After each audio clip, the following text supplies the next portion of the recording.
बिस्मिल्लाहिर्रहमानिर्रहीम। मुअज़्ज़ज़ नाज़रीन, चैनल के अंदर आपको खुश आमदीद कहते हैं। मुअज़्ज़ज़ नाज़रीन, सबसे पहले आपसे गुजारिश है कि आप चैनल पर नए हैं तो चैनल को सब्सक्राइब कर दें ताकि हर अच्छी वीडियो का नोटिफिकेशन आपको मिलता रहे। मुअज़्ज़ज़ नाज़रीन, अल्लाह पाक ने मियाँ बीवी के रिश्ते को एक दूसरे के लिए लिबास करार दिया है और फरमाया है कि तुम्हारी बीवियाँ तुम्हारे लिए लिबास हैं और तुम इनके लिबास हो, और दोनों मियाँ बीवी हक़ ज़ौजियत अदा करते हैं और इस हक़ ज़ौजियत अदा करने के कुछ आदाब भी बताए गए हैं। अगर इन आदाब के मुताबिक कोई इंसान हक़ ज़ौजियत अदा करेगा तो कोई बीमारी नहीं लगेगी, कोई कमज़ोरी नहीं आएगी, और जो इस हमल से बच्चा पैदा होगा वो भी बेऐब पैदा होगा और इसको शैतान कोई नुकसान नहीं पहुंचा सकेगा।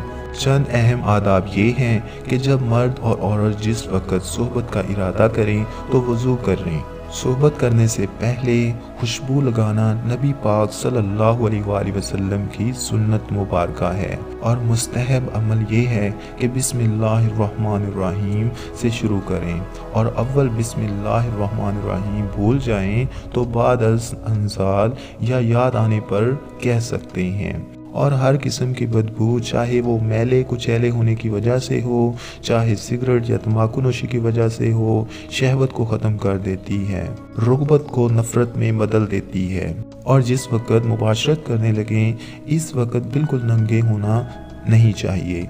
हम बिस्तरी के वक़्त किबला रुख भी नहीं होना चाहिए। इसके बाद मर्द को जब फ़रागत हासिल हो जाए तो इसके लिए फ़ौरन ना हटे, कुछ देर ठहरे रहना ज़रूरी है ताकि औरत को भी फ़रागत हासिल हो जाए।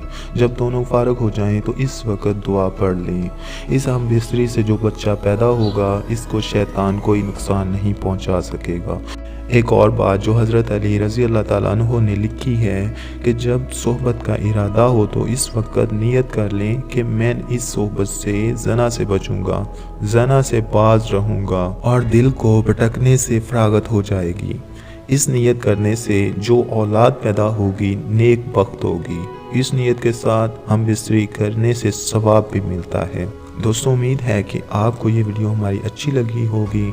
दोस्तों, इसको लाइक कर दें और हमारे चैनल को सब्सक्राइब कर दें।